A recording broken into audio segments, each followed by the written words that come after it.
Hi, friends. This is the reading lesson for second grade. We are going to read the second part of Stone Soup.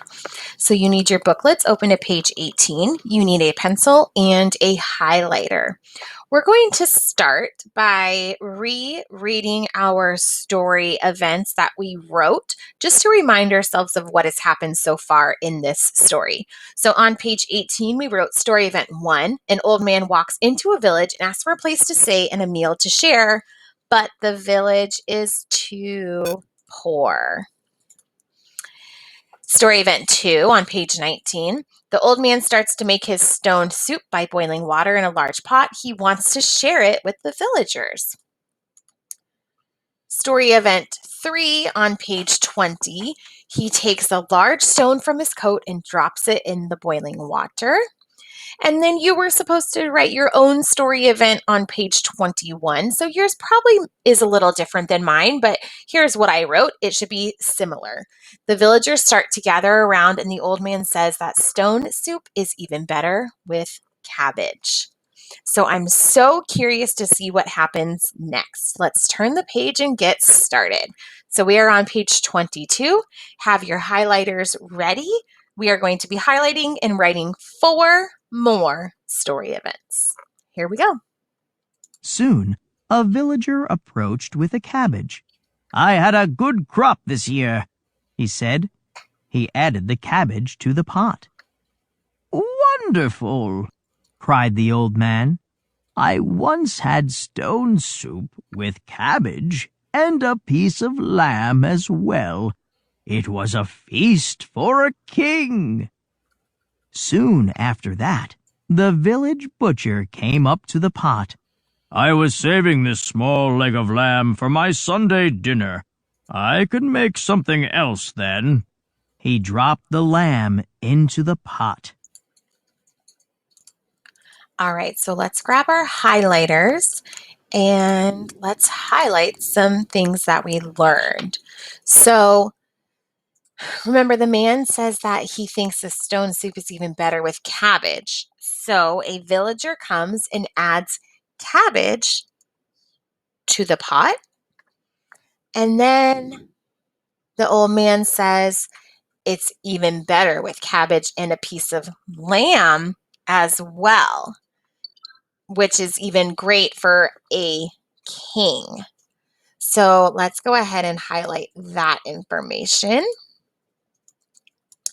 And then finally, in paragraph 21, once he says that it's having lamb in it is like a feast for the king, another villager comes. He's the butcher, and let's highlight village butcher in paragraph 21, and he drops a leg of lamb into the pot. So small leg of lamb, and he drops that into the pot. So this soup is getting better and better. Okay, let's keep reading. By now, everyone in the village could smell the soup. One of the little children hiding behind her mother's skirt stepped up to the pot. "It does smell good, Mama," she said. The old man smacked his lips loudly. "You know what?" he said. "I once had stone soup with cabbage, some lamb, carrots, and turnips. That was a truly tasty soup." Okay, so let's stop there. Let's grab our highlighters. So we know that everyone in the village can smell the soup. And then the old man says, "I once had stone soup with cabbage, lamb, carrots, and turnips. It was truly tasty." I want you to think right now, what do you think is going to happen next? Do you think someone's going to show up with the carrots and the turnips? So let's go ahead and highlight that in paragraph, 24. And when you're ready, let's turn the page. In no time at all, several villagers found a turnip or carrot and added them to the soup. Does anyone have a potato or onion they can spare? Asked the old man. That's all we need to make the best stone soup ever. All right, so let's highlight in paragraphs 25 and 26, and then we'll work on finishing this story. So we learn that several villagers found a turnip or carrot and added them to the soup. Then the old man, smart enough, says, does anyone have a potato or an onion? Right? So I bet those get added soon too. Let's keep reading. Before long, a delicious meal was ready. Everyone in the village who wanted stone soup had a big bowl full. No one went to bed hungry that night. All right, so now everyone in the village who wanted stone soup had a big bowl full, and no one went to bed hungry that night. And remember, at the beginning of the story, we learned that this village is poor. They don't have any food to share. So no one going to bed hungry was a big deal, right? Okay, let's keep reading. The next day, the villagers begged the old man to stay, but he needed to move on. Before leaving, though, he shared his secret with the village elders. The villagers learned the magic of sharing, and they never went hungry again. All right, so the old man is getting ready to leave. The villagers begged him to stay, but he shared his secret with the village elders. And then in this last paragraph, the villagers learned the magic of sharing and never went hungry again. So that is kind of like a lesson that we can learn, right? When we share, everyone benefits. Everyone gets what is good, right? And so that's a great lesson for us and people in communities to do, and they can work together to share what they have. Okay, friends, so let's go back and write our story events. So we're going to write a story event for these first 3 paragraphs on page 22. So you can put your highlighters away and grab your pencils. And this will be story event 5 because we are continuing from yesterday.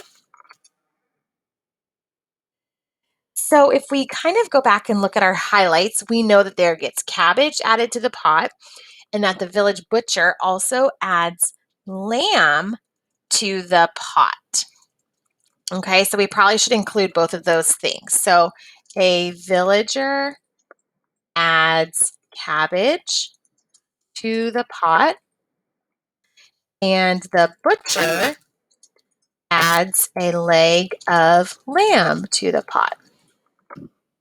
So now everyone is starting to contribute to the soup.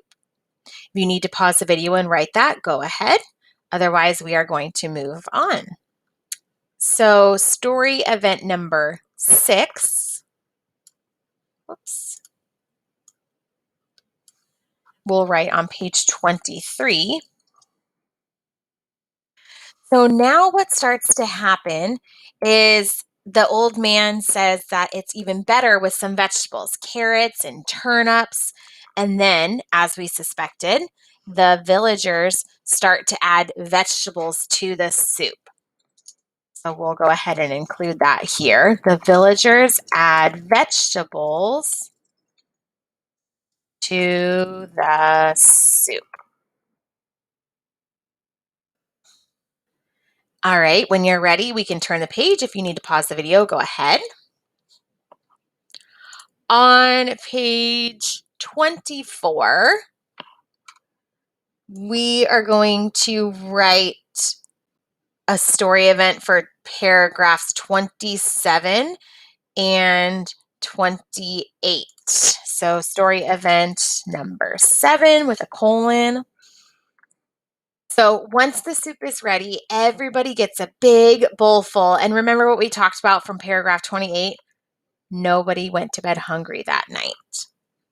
So when the soup is ready, the villagers share it and do not go to bed hungry. Makes you feel good inside, doesn't it? If you need to pause the video to finish writing that, go ahead. And for our last story event, not a very big space, but we'll fit it in. Story event 8. This is going to be for paragraphs 29 and 30. So if you look at your highlights, you're going to do this one on your own. But we know that the villagers begged the old man to stay. He shared his secret, and nobody ever went hungry again because they learned the magic of what?